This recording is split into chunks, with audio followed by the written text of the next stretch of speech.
inaan dekado intaa la eg iyo infrastructure intaa la eg inaan samaynay oo aan annaguna isla sidii hore u fakarino wax dhici kara maaha. waa in la sameeyaa waqti go'an oo qofka dhulka yeelan karo haddaanu dhisin loo bedelo mumtalakaad caama loo bedelo meelan odayaasha ku nastaan meel kuweena waalwaalan ku haysano meel agaanteena aan ku karsanno isteeshino meel wax lagu barto dalkan saa la iskama ahaan karo. waxa isaga keen khaldamay falsafadii miyiga aan ku joognay iyo in magaalooyin waaweyn la sameeyo isla caqligii inaan ku noolaano oo magaalooyinka waaweyn la soo galno wax dhici kara maaha. waa in isbeddelaa arrimaha marka laga hadlayo dawladaha hoose ama maayaradu ay qabtaan waa service delivery iyo somehow security service-kii bay nagala hadlayaan. haddayna inagu qabsan waddo kuma eedayn karno. midda kale baakina waa inaad samaysaan oo dadka lacagta ka gurataan. waa inaad shirkada traafika samaysaan oo baabuurka faraajada si khaldan la baxa. waa inaad dawladda idinku inta ka heshiisaan shirkado private samayn kara waxa malaayiin lacag idinka soo xaroonaysa. baabuurka isha jaban midka muraayada halaysan midaan darawalka fiican wadan midka sida xun u soconaya. alaykum waraxmatullaahi wabarakaatuhu. ilaa saaka waxa socday wax aad u wanaagsan. waxaan uga mahad celinaynaa maayarka oo shirkan soo qaban qaabiyey. marka ugu horeysa sidii isimadii igu horeeyay yiraahdeen qorshaha aad keentay oo ah war kuma filiye dacallada ha layla qabto waa kula qabanaynaa. guryaha iyo xaafadaha iyo ganacsiga iyo masaajidda iyo muxsiniinta iyo dadka dibadda jira iyo wixii wax haysta iyo ardayda iyo reemiyigeenna waa investment garaynayna maalkeena aan gashanayna. kaliya korontadii biyaha kaliya kuma filla iyagana waa ku gudoominay waa uga ducaynaynaa waa ka rabnaa ama hana saaran naga dadweynaha ama iyagu ha bixiyaan waliba iyagu ha bixiyaan baleena waxba idin ka hadlaay maayaan. inta waxa ka sokeeya BDRC waxaan ka rabnaa inay aad baa ugu mahad celinaynaa nimankaas iyo hablahaas isku jira shaqo badan bay dalka soo qabteen oo aan ku saabsanayn fanay helaan kaliya ku saabsanayn expertise kanagii reer Puntland baa gudaheeda ku jira.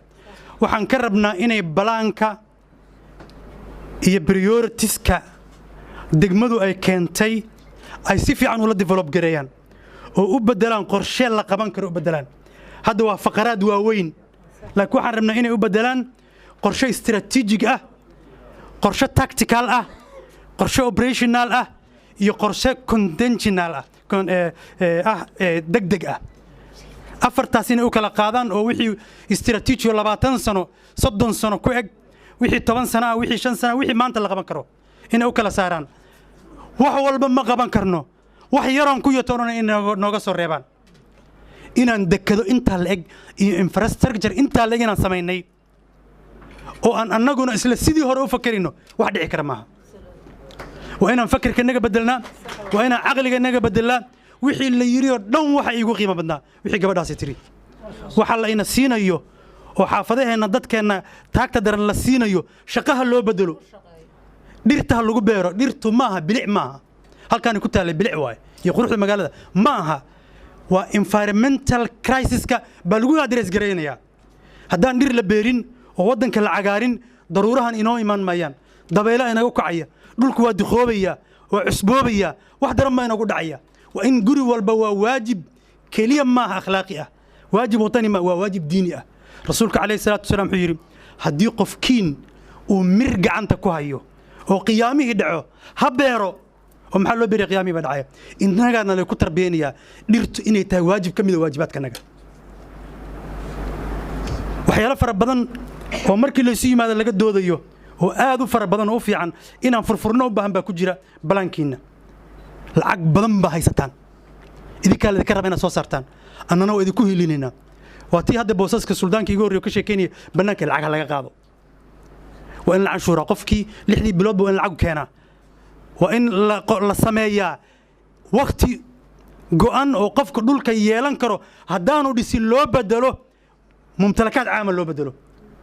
meelan odayaasha ku nastaan meel kuweena waalwaalan ku haysano meel ageento inaan ku karsano stationno meel wax lagu barto dalkan saa la iska maahan karo waxa isaga keen khaldamay falsafadii miigaan ku joognay iyo in magaalooyin waaweyn la sameeyo isla aqliga inaan ku noolaano oo magaalooyinka waaweyn la soo galno wax dhici kara ma waa in isbeddelaa si daraadii waxaan rabaa inaan soo koobo raalli ahaada waqtigu waa dheereeyay hadalku waa dheereeyay salaadiin kale oo iga mudan oo hadalka iga lahaa aniga waxa la igu yirsho waa malaha waa wada daraya waa dhici kartaa raalli ahaada oo waan idab fiicnay waa soo gaay anigaba raalli ka ahaada arrimaha marka laga hadlayo dawladaha hoose ama maayaradu ay qabtaan waa service delivery iyo somehow security service-kii bay nagala hadlayaan haddayna inagu qabsan waddo kuma eedayn karno midda kale baakina waa inaan samaysaan